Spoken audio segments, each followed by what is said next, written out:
Hello, and welcome to this microwave engineering lecture titled System Aspects of Antennas. In this lecture, we will have an introduction to antennas, how do they work, and some basic aspects of antennas in communication systems.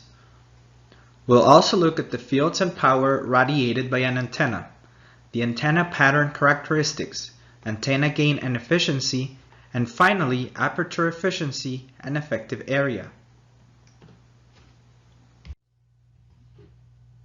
The first question we may ask is, what is an antenna? An antenna is a metallic structure that can transmit or receive electromagnetic waves. Antennas are pretty much everywhere in our lives. You can find them on the roofs of cars for radio, on the roofs of houses for television, your cell phone, even if you don't see them. There are a lot of antennas there used for the many types of communications like Wi-Fi, Bluetooth, cellular service, etc. Your Wi-Fi router also has antennas for wireless internet. Pretty much any device that uses some sort of wireless communication has an antenna attached to it. Now the question may be, how do antennas work? What makes antennas look like there's some sort of magic happening when you communicate with a device wirelessly? Hopefully this slide will try to explain how do antennas work in a more intuitive manner. First, we have to understand that antennas act as an interface between electromagnetic waves propagating in free space and currents in the metal conductors of the antenna. It is at this interface where the conversion occurs between waves in free space being converted to current in the antenna and vice versa, current in the antenna being converted to waves traveling in free space. So how does this conversion occur? Well, we can explain it with a mechanism called field detachment, and I will show it with an animation. First, we have a thin wire dipole antenna shown here with the arms here.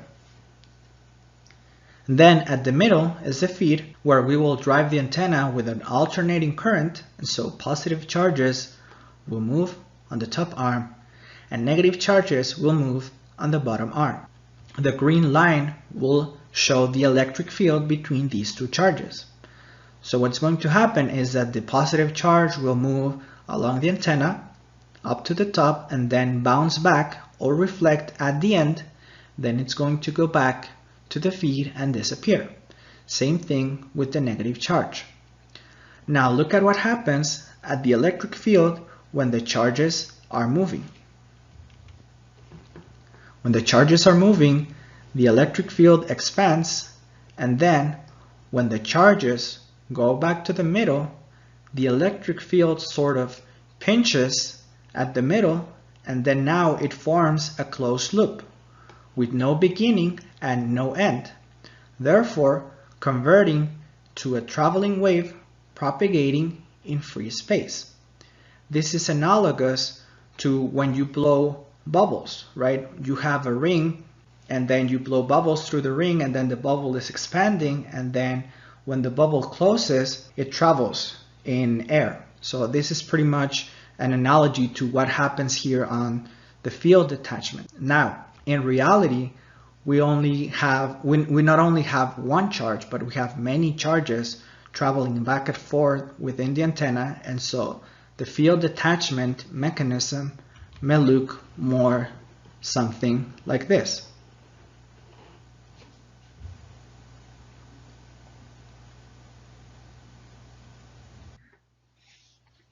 Now I will show the basic operation of transmitting and receiving antennas. Here is a diagram of a basic antenna communication system, with the transmit antenna shown here and the receive antenna shown here. The transmit antenna basically acts as an interface that converts a guided electromagnetic wave into a free space propagating wave as shown in the previous slide. Antennas, by the reciprocity theorem, are inherently bidirectional, which means that they can be used for both transmission and reception of electromagnetic waves. The transmitter can be modeled as a Thevenin source consisting of a voltage generator, Vg, and a series impedance, Zg, delivering power, Pt, to the transmitting antenna. The antenna transmits an electromagnetic wave that, in the vicinity of the antenna, it looks as a spherical wave.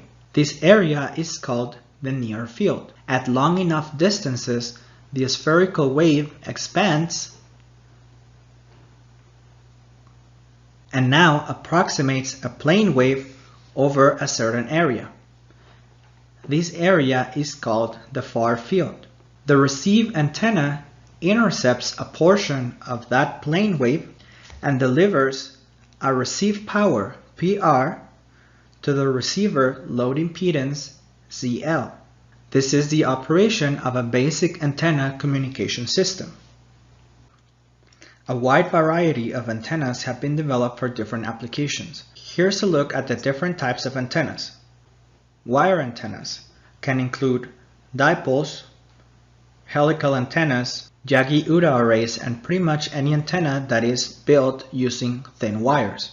Wire antennas generally have low gains, are most often used at lower frequencies, and have the advantages of being lightweight, easy to design, and easy to manufacture.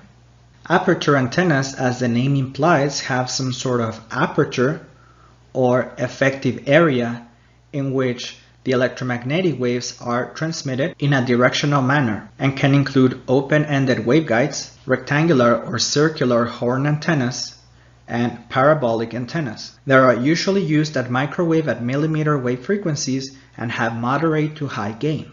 Printed antennas are most commonly used in electronic systems, where they can be embedded along with the integrated circuit. They can be microstrip patch antennas or printed dipoles. These antennas can be made with photolithographic methods. They are mostly used at microwave and millimeter wave frequencies and can be easily arranged to create arrays with high gain. Finally, array antennas consist of a regular arrangement of antenna elements with a feed network. Their pattern characteristics such as beam pointing angle and side lobe levels can be controlled by adjusting the amplitude and phase of each individual array element. And they can be used with any type of antenna, like dipoles, aperture antennas, or printed antennas. Now let's look at the fields and power radiated by an antenna. For the purposes of this lecture, we do not require detailed solutions to Maxwell's equations.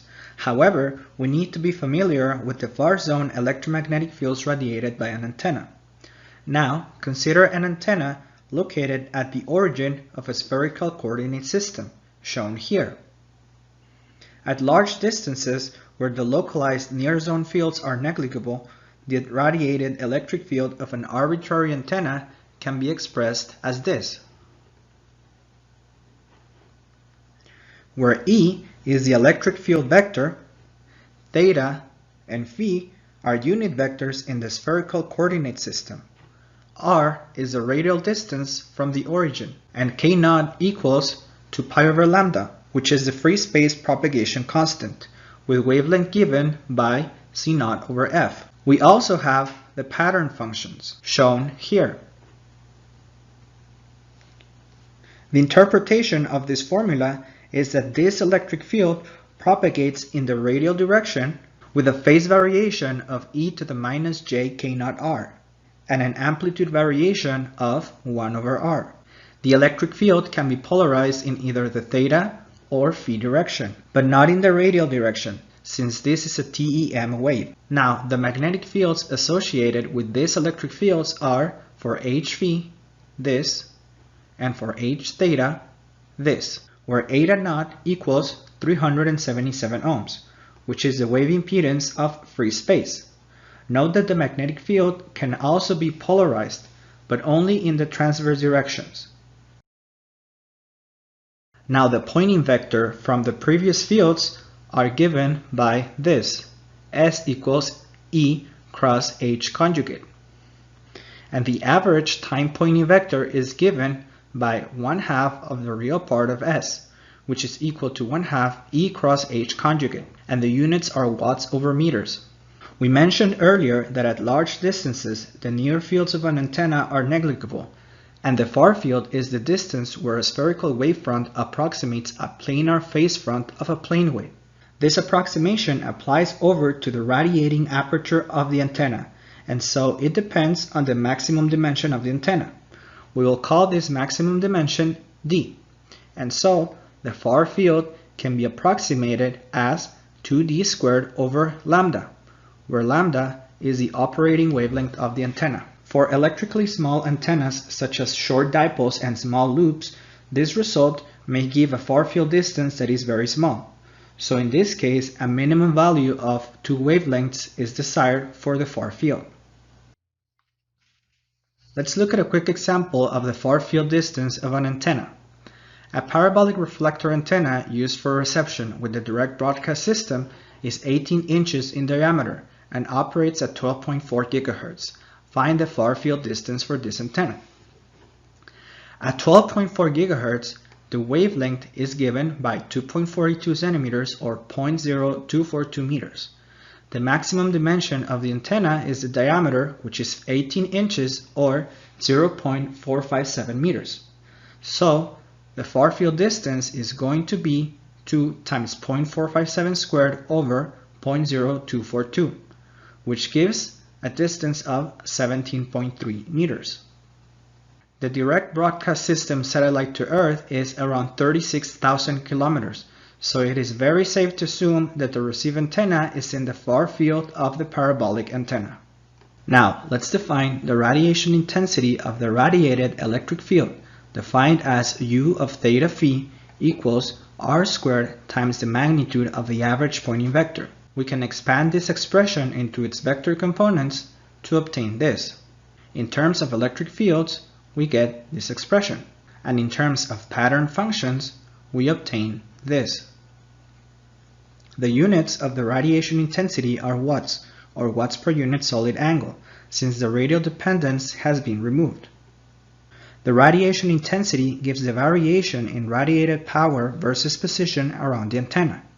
We can find the total power radiated by an antenna by integrating the Poynting vector over the surface of a sphere of radius r that encloses the antenna, given by P rad, which is equal to this double integral, which in turn is equal to the double integral of the radiation intensity. The radiation pattern of an antenna is a plot of the magnitude of the far zone field strength versus position around the antenna at a fixed distance from the antenna. Thus, the radiation pattern can be plotted from the pattern function f theta or f phi versus either the angle theta for an elevation plane pattern or the angle phi for an azimuthal plane pattern. The choice of plotting either one of the pattern functions is dependent on the polarization of the antenna.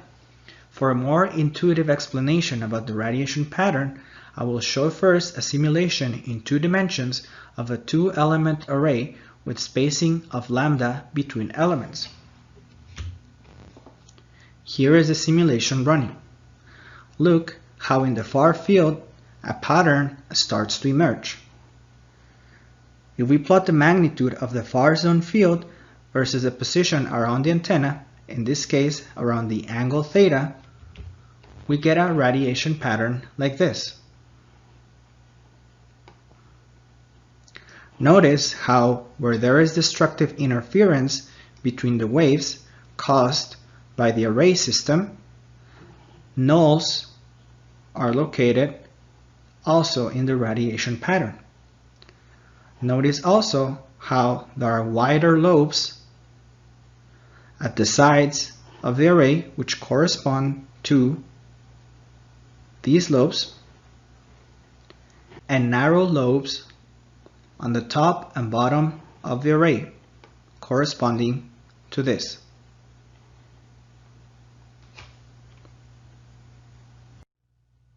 Now let's look at another radiation pattern, this time for a 2-element array with a spacing of lambda over 2 between elements. Here is the simulation running. Notice how this array forms destructive interference at certain angles from the antenna and constructive interference at another angles. Again, plotting the magnitude of the far zone field strength versus position of the antenna, we obtain a radiation pattern like this.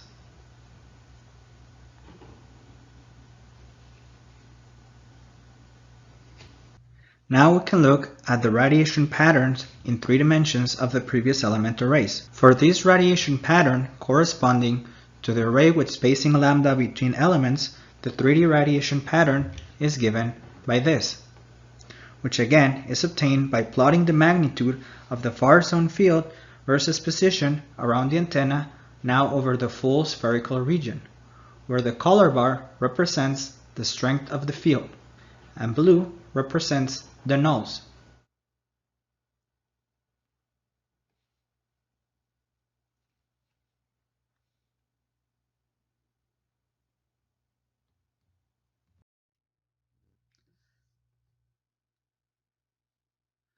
Now let's look at the 3D radiation pattern of the 2-element array with spacing of lambda over 2. Here is the 2-dimensional radiation pattern, and in 3 dimensions it will look something like this, which as you can see is donut shaped. It has a null over this axis, and it has the zone of maximum radiation across this angle.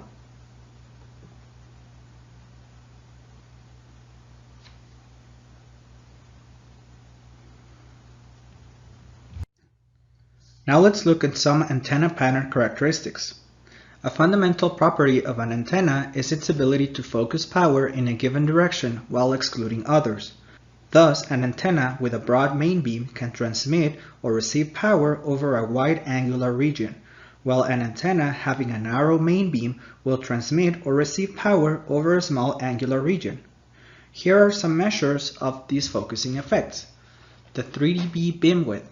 It's the angular width of the main beam that drops 3 decibels from the maximum value. An omnidirectional antenna is an antenna with a constant pattern in its azimuthal plane, which is the phi direction. And a pencil beam antenna is referred to as an antenna with a main narrow beam.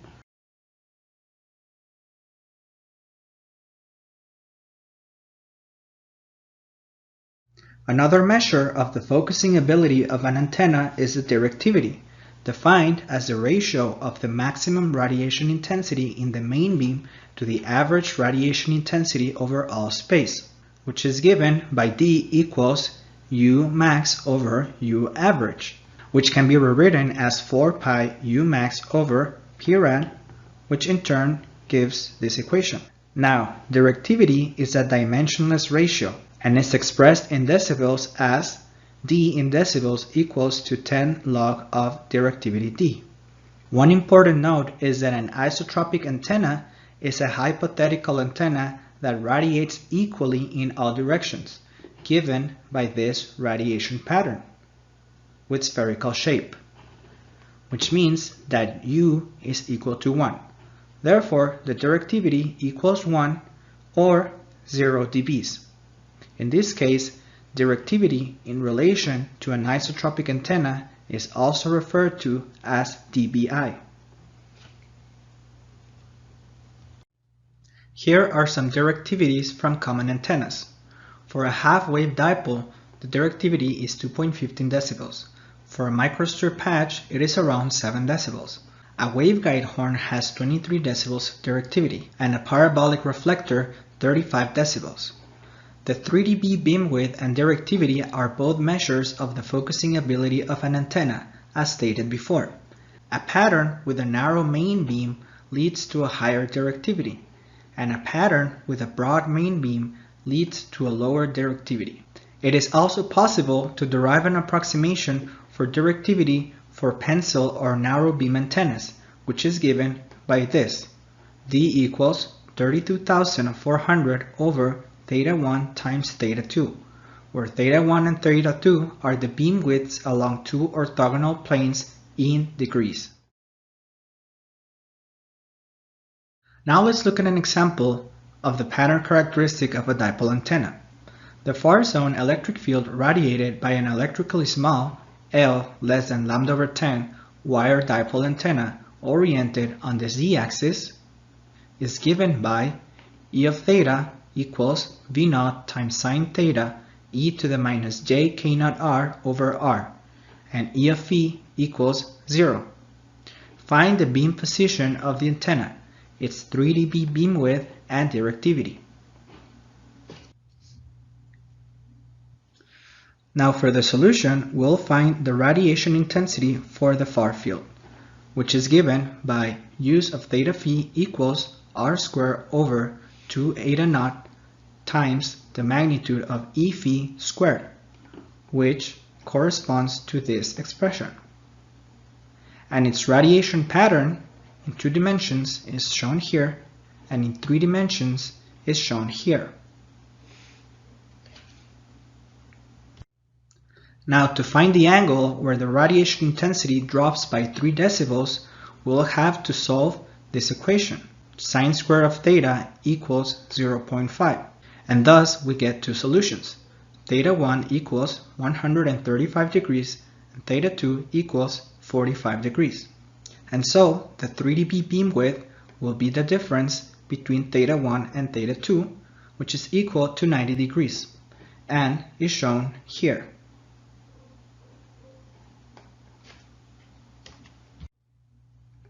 Now, to calculate the directivity, as stated before, the directivity is calculated by this expression. Plugging use of theta phi into the formula, we obtain this. Solving and evaluating for the integral gives us this expression, which equals 3/2 or 1.5. This means that the directivity will be 1.5, or in decibels 10 log 1.5, which equals 1.76. Now let's look at antenna gain and efficiency. Resistive losses due to non-perfect metals and dielectric materials exist in all practical antennas. The radiation efficiency takes these losses into account by taking the ratio of the desired output power to the supplied input power, which is given by eta rad equals to P rad over P in, which is equal to P in minus P loss over P in, and equals 1 minus P loss over P in, where P rad is the power radiated by the antenna. P in is the power supplied to the input of the antenna, and P loss is the power lost in the antenna. The antenna gain is the product of directivity and radiation efficiency, which is equal to G equals eta rad times D. Remember that directivity is usually expressed in dB, so the gain in dB is going to be equal to 10 log G. Now let's look at aperture efficiency and effective area. Many types of antennas are classified as aperture antennas, which have a well-defined area from which radiation occurs. In these antennas, the maximum directivity can be obtained from an electrically large aperture of area A, given as Dmax equals 4 pi A over lambda squared. For example, for a rectangular horn antenna shown at the right, the large side equals 3 lambda and the short side equals 2 lambda. For this antenna, the maximum directivity would be 4 pi times 3 lambda times 2 lambda over lambda squared, which is equal to 24 pi or 18.77 decibels. Now, as I stated at the beginning of the lecture, the reciprocity theorem states that the receive and transmit properties of antennas are identical, which means that terms like directivity, radiation pattern, efficiency, and gain apply to both transmit and receive antennas. Now, for a receiving antenna, it is of interest to determine the received power from an incident plane wave. This is determined by PR equals AE times S average, where AE equals the effective aperture area, which is given by D times lambda squared over 4 pi. To account for losses, D can also be replaced with G.